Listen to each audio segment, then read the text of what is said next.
नमस्कार श्रोताओं, शाम के ठीक 7:20 हुए हैं और ये समय है आपके अपने कार्यक्रम स्पोर्ट्स कैन का। आज के स्पोर्ट्स कैन के इस खास एडिशन के साथ मैं हूं आपका होस्ट दोस्त सिद्धार्थ सिंह। तमाम खेल खबरों पर विस्तार से चर्चा करने के लिए हमारे साथ स्टूडियो में आ चुकी हैं वरिष्ठ खेल पत्रकार मोना पार्थसारथी।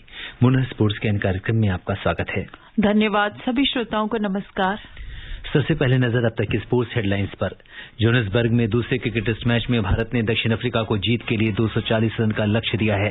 बांग्लादेश ने 2 क्रिकेट टेस्ट मैचों की श्रृंखला के पहले मैच में न्यूजीलैंड को 8 विकेट से हराकर इतिहास रचा।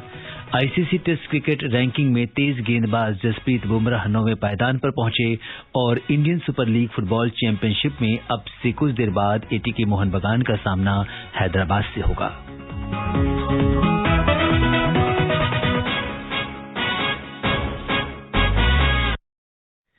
और सबसे पहले बात करते हैं क्रिकेट की। जोहान्सबर्ग में दूसरे क्रिकेट टेस्ट मैच में भारत ने दक्षिण अफ्रीका को जीत के लिए 240 रन का लक्ष्य दिया है और दक्षिण अफ्रीका जो कि इस समय बैटिंग कर रही है और उसने ताजा समाचार मिलने तक 1 विकेट पर 66 रन बना लिए थे और आज तीसरे दिन भारत ने दूसरी पारी में 2 विकेट पर 85 रन से आगे खेलते हुए 266 रन बनाए। अजिंक्य रहाणे ने 58, चेतेश्वर पुजारा ने 53 और हनुमा विहारी ने 40 रन की पारी खेली।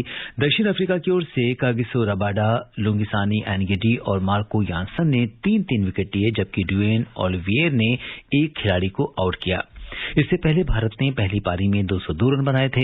जवाब में मेजबान दक्षिण अफ्रीका ने पहली पारी में 229 रन बनाए। अगर हम देखें तो इस समय मैच काफी दिलचस्प तरीके से आगे बढ़ रहा है और एकदम से अगर हम देखें तो थोड़ा सा कहीं ना कहीं पासा पलटता हुआ दिखाई दे रहा है। जी बिल्कुल। जिस तरीके से कल भारत ने दिन के खेल का समापन किया था, अजिंक्य रहाणे और चेतेश्वर पुजारा क्रीज पर थे और दोनों काफी अपने स्वभाव के विपरीत तेज खेल रहे थे और ऐसा लग रहा था कि उनको लेकर जो बात की जाती है कि इंटेंट नहीं दिखाया उन्होंने कहीं बल्लेबाजी में। लगातार उनकी आलोचना इस बात को लेकर होती रही है, तो काफी तेजी से रन बनाए और अर्धशतक दोनों ने लगाया और दोनों ऐसे खिलाड़ी थे कि बड़ी पारियां खेलने में माहिर है, तो उम्मीदें उन पर थी कि कम से कम शतकीय पारी खेलेंगे और भारत को एक बड़ा स्कोर देंगे।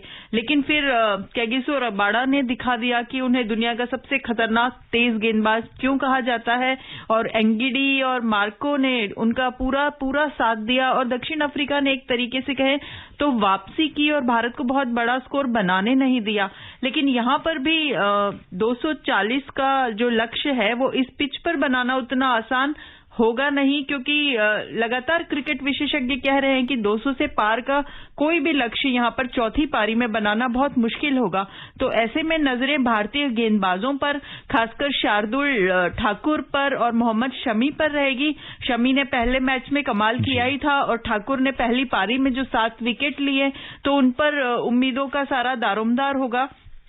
बिल्कुल। और जिस तरीके से अगर हम देखें तो जो प्रदर्शन है या मैच ने जो रुख बदला है और अभी ये बिल्कुल रोमांच पर पहुंच गया है और कहीं ना कहीं अगर हम जोहान्सबर्ग की बात करें, जो भारत का इतिहास रहा है, हम कभी यहाँ पे पिच में हारे नहीं हैं, लेकिन अब एक बहुत ही इंटरेस्टिंग मोड़ पर ये मैच पहुंच गया है और इस समय अगर हम ये कहें कि जो हमारे गेंदबाजों की जो भूमिका है वो बड़ी इंपॉर्टेंट हो जाती है। और जैसा कि आपने कहा कि चाहे हम बात शार्दुल ठाकुर की करें या किस तरीके से हम बांध पाते हैं, इस पे बहुत जी बिल्कुल, क्योंकि जिस तरीके से अभी तक जो दक्षिण अफ्रीका की दूसरी पारी की बल्लेबाजी देखी है तो काफी सहजता से खेल रहे हैं, बीच बीच में चौके भी लग रहे हैं, एक ही विकेट गिरा है और 60 से ऊपर रन बन चुके हैं। तो यहां पर जरूर आज के दिन का खेल समाप्त होने से पहले भारत को कुछ विकेट चटकाने होंगे ताकि कल सुबह जब खेल की शुरुआत हो तो दक्षिण अफ्रीका टीम दबाव में रहे। अगर यहां एक ही विकेट रह जाता है तो भारत कल दबाव में जरूर होगा।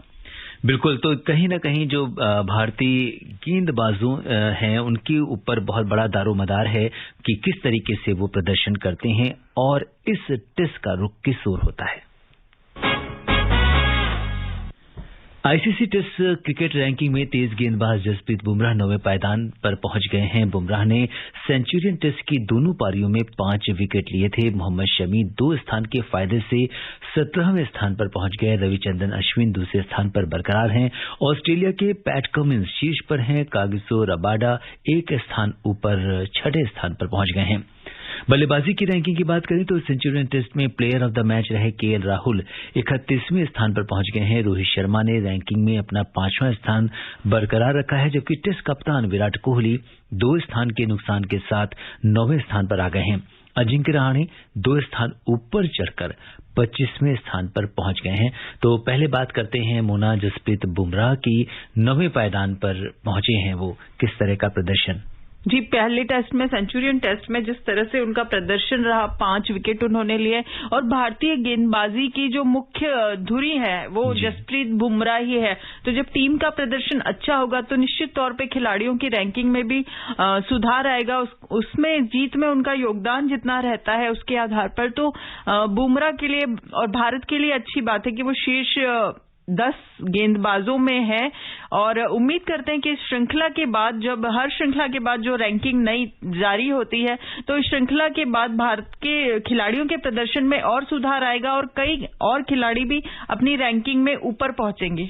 बिल्कुल, और अगर देखें तो इस रैंकिंग में रविचंद्रन अश्विन की बात करें, वो दूसरे स्थान पर बरकरार हैं, तो काफी अच्छा प्रदर्शन। बिल्कुल अच्छा प्रदर्शन रहा है। जब से रविचंद्रन अश्विन टीम में एक तरह से आए हैं, वापसी की है, तब से वो लगातार अच्छा ही खेल रहे हैं और पिछले मैच में तो उन्होंने बल्ले के भी जौहर दिखाए थे। तो रविचंद्रन अश्विन एक ऐसे खिलाड़ी हैं जिन पर गेंदबाजों की रैंकिंग में भी नजरें रहनी चाहिए और हरफन मौलाओं की रैंकिंग में भी नजरें रहनी चाहिए। बहुत ही यूटिलिटी प्लेयर हैं भारतीय टीम के लिए। और बल्लेबाजी की रैंकिंग की बात करें तो प्लेयर ऑफ द मैच रहे केएल राहुल की हम बात करेंगे, 30वें स्थान पर पहुंच गए हैं। और इस बार भी जो अगर हम देखें तो पहली पारी में उन्होंने 50 रन बनाए, हालांकि दूसरी पारी में कुछ खास नहीं कर सके।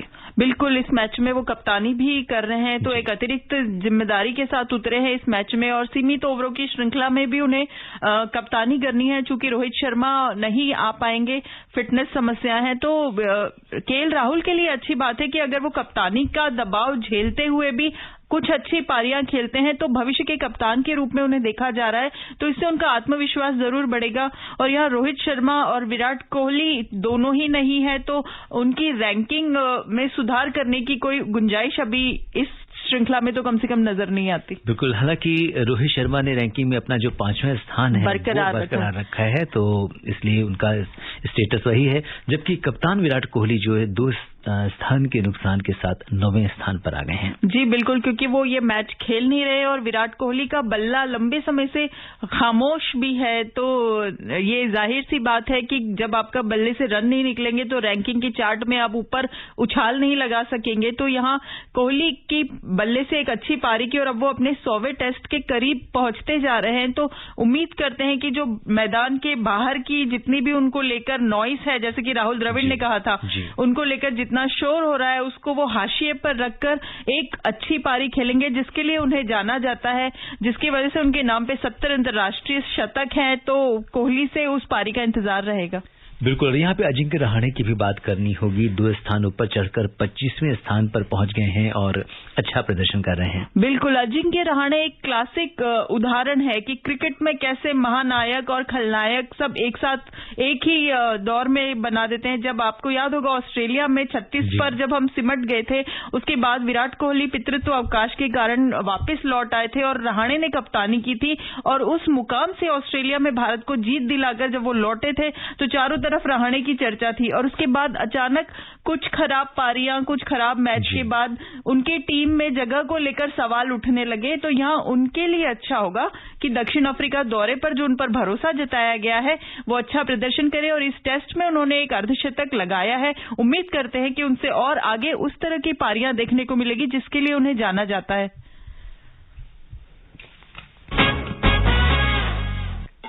बांग्लादेश ने 2 क्रिकेट टेस्ट मैचों की श्रृंखला के पहले मैच में न्यूजीलैंड को 8 विकेट से हराकर इतिहास रच दिया है। इस जीत के साथ ही बांग्लादेश वर्ल्ड टेस्ट चैंपियनशिप की अंक तालिका में 5वें स्थान पर पहुंच गया है। आइए सुनते हैं इस बारे में हमारी स्पोर्ट्स डेस्क की यह खास रिपोर्ट। बांग्लादेश ने 2 क्रिकेट टेस्ट मैचों की श्रृंखला के पहले मैच में न्यूजीलैंड को 8 विकेट से हराकर इतिहास रच दिया है। वर्ल्ड टेस्ट चैंपियनशिप में मौजूदा चैंपियन न्यूजीलैंड को हराकर बांग्लादेश अंक तालिका में 5वें स्थान पर पहुंच गया है। अंक तालिका में बांग्लादेश का ये अब तक का सर्वश्रेष्ठ प्रदर्शन है। बांग्लादेश की टीम वर्ल्ड टेस्ट चैंपियनशिप में अब वेस्टइंडीज, न्यूजीलैंड, दक्षिण अफ्रीका और इंग्लैंड जैसी मजबूत टीमों से आगे हो गई है। वहीं न्यूजीलैंड की टीम हार के बाद 7वें स्थान पर पहुंच गई है। भारतीय टीम अभी दक्षिण अफ्रीका के साथ श्रृंखला खेल रही है। ये फिलहाल 4थे स्थान पर है। एशेज श्रृंखला जीतने वाली ऑस्ट्रेलिया की टीम फिलहाल शीर्ष पर है। उसके बाद श्रीलंका और पाकिस्तान की टीम है। वेस्टइंडीज 6ठे, न्यूजीलैंड 7वें और इंग्लैंड की टीम 8वें पायदान पर है। भारत से पहला टेस्ट हारने के बाद दक्षिण अफ्रीका अंक तालिका में सबसे नीचे 9वें स्थान पर है। उसके पास भारत के खिलाफ जोहान्सबर्ग टेस्ट जीतकर रैंकिंग में सुधार करने का मौका होगा। स्पोर्ट्स कैन, नीलम मलकानिया। जी हाँ, जिस तरीके से बांग्लादेश ने ये नया इतिहास रचा है, न्यूजीलैंड को 8 विकेट से हराया है, कितनी बड़ी सफलता बांग्लादेश के लिए मानती हैं? देखिए, मैं जब ये मैच का परिणाम आया और मैं देख रही थी फुटेज की, ड्रेसिंग रूम में जो बांग्लादेश के खिलाड़ी है वो पूरा एक घेरा बनाकर गा रहे थे और गाने से कुछ ऐसा लग रहा था कि वो गा रहे थे हम होंगे कामयाब, शायद बांग्ला में गा रहे थे। तो उनके चेहरे की जो खुशी है उससे मुझे कुछ ये याद आया कि कौन कहता है आसमान में सुराख नहीं होता, एक पत्थर तो तबीयत से उछालो यारो। तो ये वही ऐतिहासिक क्षण है बांग्लादेश के लिए कि हराया भी तो वर्ल्ड टेस्ट चैंपियन को हराया, जिसके आगे भारतीय टीम हार गई थी और इतनी बड़ी जीत और बांग्लादेश को हमेशा से 9वें स्थान पर, 9वीं रैंकिंग पर थी और अब उछाल आया उसकी रैंकिंग में। हमेशा से एक कमजोर टीम के रूप में, टेस्ट की मैं बात कर रही हूं, आकलन किया जाता था उसका कि कभी कभार सीमित ओवरों में उलटफेर करने वाली एक टीम के रूप में बांग्लादेश की व्याख्या की जाती थी। लेकिन यहां पर और खास तौर पे तारीफ करनी पड़ेगी इबादत हुसैन की, जिसने कमाल का प्रदर्शन किया। गेंदबाजी में 6 विकेट लिए। कहां वो वॉलीबॉल खेला करते थे, बांग्लादेश एयरफोर्स के एक सोल्जर भी हैं और कहां उन्होंने 21 साल बाद और विदेशी धरती पर पहली जीत और अपने से ऊंची शीर्ष 5 रैंकिंग वाली टीम के खिलाफ पहली जीत। मतलब ये वो पल है कि बांग्लादेश क्रिकेट का जब इतिहास लिखा जाएगा तब ये सबसे स्वर्णिम पलों में से एक होगा। तो जैसे कि इबादत ने पोस्ट मैच प्रेस कॉन्फ्रेंस में भी कहा कि आने वाली पीढ़ी को एक मिसाल की जरूरत है कि हम भी कुछ कर सकते हैं। तो ये एक ऐसा मौका उन्होंने दिया। बिल्कुल, और इस हार के साथ ही न्यूजीलैंड की टीम 7वें स्थान पर पहुंच गई है और बांग्लादेश के लिए एक बहुत बड़ी उपलब्धि है। एशेज की बात करते हैं। एशेज क्रिकेट श्रृंखला के 4थे टेस्ट मैच के पहले दिन सिडनी में आज बारिश के कारण ज्यादा ओवर का खेल नहीं हो पाया। इंग्लैंड के साथ ऑस्ट्रेलिया ने वर्षा बाधित मैच में टॉस जीतकर पहले बल्लेबाजी करते हुए 3 विकेट पर 126 रन बना लिए थे। पहले दिन का खेल समाप्त होने तक स्टीव स्मिथ 6 और उस्मान ख्वाजा 4 रन बनाकर क्रीज पर थे। मार्कस हैरिस ने 38, डेविड वार्नर ने 30 और मार्स लाबुशेन ने 28 रन बनाए। जेम्स एंडरसन, स्टुअर्ट ब्रॉड और मार्क वुड ने एक विकेट लिए। और जिस तरीके से जो ऑस्ट्रेलिया ने इसमें पूरी सीरीज में अपना दबदबा बनाए रखा है, इस पर आप क्या कहेंगे? जी बिल्कुल, ऑस्ट्रेलिया के प्रदर्शन की जितनी तारीफ की जाए कम है, क्योंकि एशेज श्रृंखला शुरू होने से पहले काफी कुछ ऑस्ट्रेलिया ऑफ द फील्ड जो गतिविधियां थी सुर्खियों में रही ऑस्ट्रेलियन टीम। उसके बाद जिस तरीके का प्रदर्शन यहां पर हुआ है वो काबिले तारीफ है कि 3-0 से श्रृंखला अपने नाम पहले ही कर लिए शुरुआती तीनों टेस्ट जीतकर। और उसमें जो बॉक्सिंग डे टेस्ट होता है जी मेलबर्न में जो था, वो तो 3 दिन के भीतर ही जीतकर एक पारी के अंतर से इंग्लैंड जैसी टीम को हराना। वनडे क्रिकेट में इंग्लैंड वर्ल्ड चैंपियन है और टेस्ट में भी उसके प्रदर्शन में सुधार आ रहा था। लेकिन यहां एक ऐसा घाव ऑस्ट्रेलिया ने उसको दिया है कि वो नासूर की तरह बन गया है इंग्लैंड। इतनी बार ऑस्ट्रेलिया आया और अब तक सिर्फ एक बार वो एशेज श्रृंखला जीत पाया है। तो निश्चित तौर पर जैसे एशले जायस जो इंग्लैंड और वेल्स क्रिकेट बोर्ड के सीईओ है, उन्होंने भी कहा है कि व्यवस्थित तरीके से बदलाव करने की जरूरत है और इंग्लैंड टीम को बिल्कुल आत्ममंथन करना पड़ेगा अगली एशेज श्रृंखला से पहले कि कहां पर गलती हुई है और कहां उनके खिलाड़ी चूके हैं। बिल्कुल, तो इस पूरी श्रृंखला में ऑस्ट्रेलिया ने अपना दबदबा बनाकर रखा है और अब उम्मीद कर रहे हैं कि एटलीस्ट इस टेस्ट मैच में कुछ बराबरी का मुकाबला दिखे। हाँ, लेकिन अगर मौसम की मेहरबानी रही तो, क्योंकि आज बारिश की वजह से पहले ही खेल देर से शुरू हुआ और छोटे छोटे अंतराल में 10 ओवर 12 ओवर ऐसे खेल हुआ है, तो अभी तो कुछ भी इस मैच के रुख को भांपना थोड़ा मुश्किल है। जी, बात करते हैं फुटबॉल की। इंडियन सुपर लीग फुटबॉल प्रतियोगिता में इस समय एटीके मोहन बागान का सामना हैदराबाद से चल रहा है। अगर हम देखें तो दोनों ही टीमों के बीच में एटीके मोहन बागान चौथे स्थान पर है। 8 में से 4 मैच उसने जीते हैं, 2 ड्रॉ हुए हैं, 2 में से हार का सामना करना पड़ा है और 14 अंक हैं। इसके साथ ही अगर हम हैदराबाद की बात करें तो हैदराबाद दूसरे नंबर पर काबिज है, मजबूत स्थिति में है। 8 में से 4 मैच जीते हैं, 3 ड्रॉ हुए हैं, 1 में से हार का सामना करना पड़ा है, उसके 15 अंक हैं। तो ये अगर हैदराबाद वर्सेस एटीके मोहन बागान देखती हैं तो किसका पलड़ा भारी दिखता है? देखिए, तीन जो टीमें हैं, चाहे वो मुंबई सिटी एफसी हो, चाहे हैदराबाद हो, चाहे एटीके मोहन बागान हो, तीनों के बीच में शीर्ष स्थान के लिए जो रस्साकशी चल रही है और इसमें एटीके मोहन बागान जब से इनके कोच अंतानियो लोपेज हबास की जगह स्पेन के जुआन फर्नांडो आए हैं, तब से उसके प्रदर्शन में जबरदस्त सुधार देखने को मिला है। लेकिन दूसरी तरफ हैदराबाद की टीम ने लगातार 7 मैच जीते हैं और अपराजय अभियान उसका जारी है। तो दोनों में से जो भी टीम यहां इस मैच में जीतेगी वो अंक तालिका में शीर्ष पर काबिज हो जाएगी। मुंबई सिटी एफसी नीचे आ जाएगा। तो यहां पर इस मैच में जीत के साथ शीर्ष स्थान पर भी नजरें बनी हुई है। बिल्कुल, अभी मुंबई सिटी शीर्ष पर है। 9 में से 5 मैच जीते हैं, 1 ड्रॉ रहा है, 3 में उसे हार का सामना करना पड़ा है और 16 अंक उसके बने हुए हैं। इसके अलावा अगर कल टूर्नामेंट के मैच पर नजर डालें तो बेंगलुरु और इस्ट बंगाल के बीच मुकाबला 1-1 गोल से ड्रॉ रहा है बेंगलुरु और इस्ट बंगाल के बीच। बिल्कुल, दोनों दिग्गज टीमें हैं और इस सत्र में अगर दोनों के प्रदर्शन को देखा जाए तो दर्शकों को जरूर निराशा हाथ लगी होगी, क्योंकि जहां बेंगलुरु एफसी कोई कमाल नहीं कर पाई, जबकि सितारों से सजी टीम है और हमारे कप्तान भी इसी टीम के लिए खेलते हैं। और दूसरी तरफ ईस्ट बंगाल का तो अपना इतिहास रहा है और उस ख्याति के अनुरूप इस सत्र में कम से कम प्रदर्शन नजर नहीं आया।